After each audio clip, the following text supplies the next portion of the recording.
Let's go to Pat Conroy, Minister for International Development and the Pacific. Minister, good morning to you. Thanks for your time this Sunday morning. Realistically, what can come out of the Pacific Islands Forum?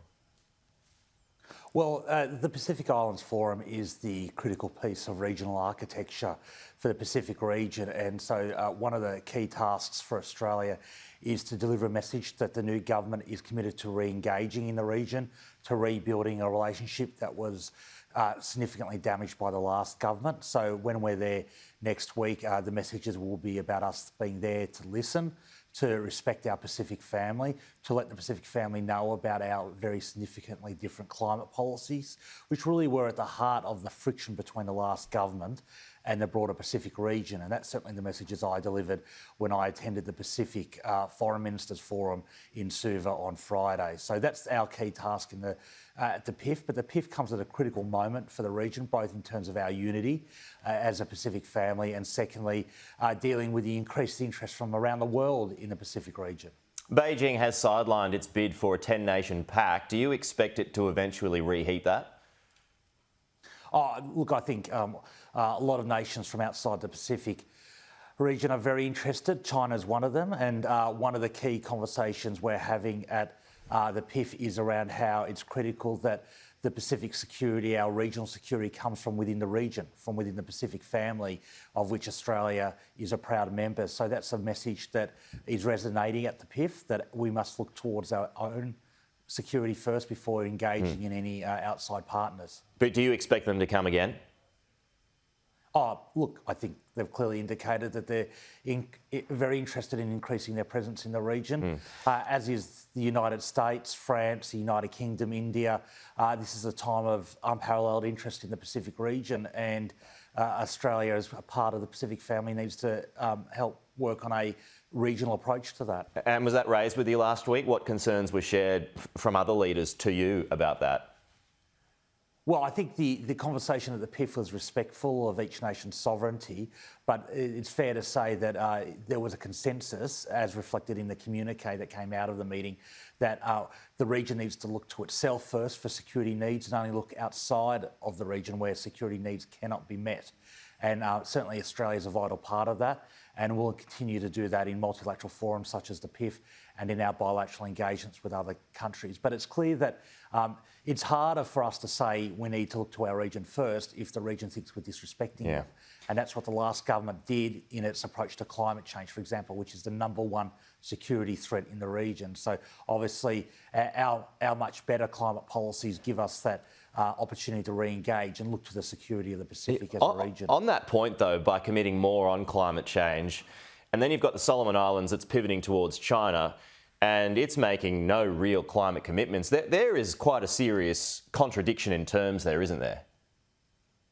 Well, no, there isn't, because I think rather than criticise other countries' actions, we need to take responsibility for our actions. And as a developed nation, we have obligations that we need to fulfil. And part of that is net zero emissions by 2050. And another part of that is 2030 emissions reduction target that's consistent with a pathway of 1.5 degrees global warming. So while some people point to what China may or may not be doing, I can say to you in the Pacific, they regard the inaction on climate change under the last Australian government as a critical failure of the relationship. We signed up to the Boyd Declaration in 2018 that said that climate change is the number one existential threat to the Pacific, and yet under Prime Minister Morrison, not only did we not do anything on climate action, we then proceeded to bully and intimidate our Pacific family at the Tuvalu PIF in 2019 to prevent the Pacific coming forward with strong language on climate change.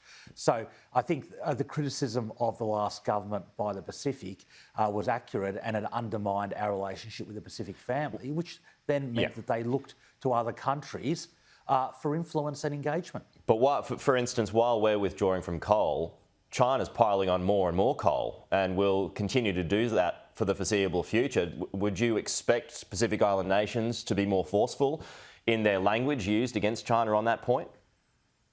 Well, the Pacific Island nations want strong action on climate change globally.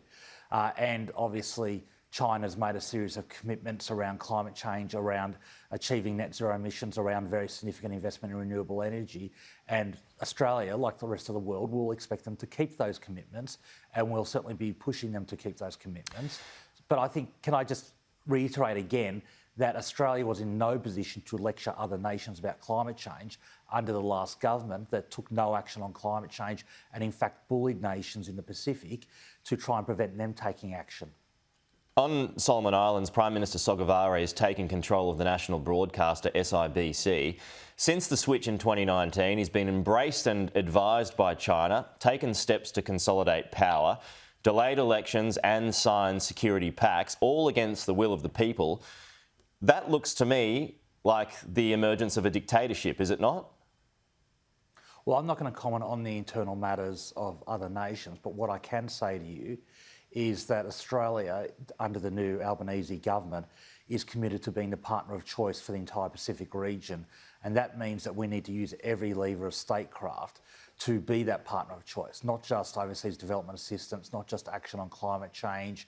It's using our Pacific labour schemes to link our economy to the economies of the Pacific. It's using the soft power of broadcasting into the Pacific. It's using sport.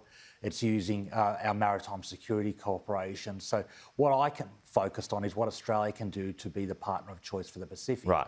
And that's why our election policy we took on the Pacific was so broad and so revolutionary compared to our previous iterations. Right, but given those points that I made, how is the security of the region not undermined?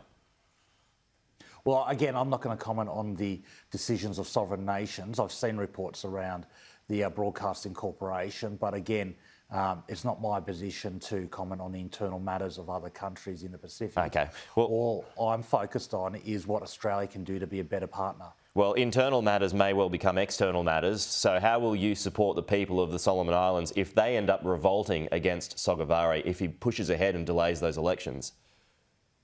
Well, I'm not going to get into hypotheticals about what other countries do. That's counterproductive and doesn't help the case. But Australia has a long track record of supporting the election infrastructure in the Pacific. We're funding right now and supporting the elections in Papua New Guinea through a $20 million package, including having ADF personnel on the ground. So we've got a strong track record of supporting democracy in the region. But again, I'm not going to engage in hypotheticals. Right. That just isn't productive. Okay, what about a few other nations then? What concrete actions will Australia take to confront Sogavare and ensure other nations like Tonga don't fall into China's orbit?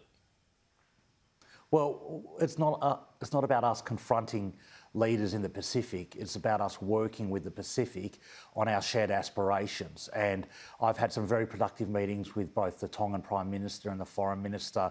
And what we're really engaged in is how we can advance the development of the region and our nations together. And one of the things that's very pertinent to countries like Tonga is our Pacific labour schemes and our focus on making them the primary source of temporary migrant labour in rural and regional Australia. This is a win-win where our farmers and our regional industries get the workforce they need and we get strong remittance flows and skills transfer back to home nations. That's incredibly powerful form of cooperation that other countries can't match.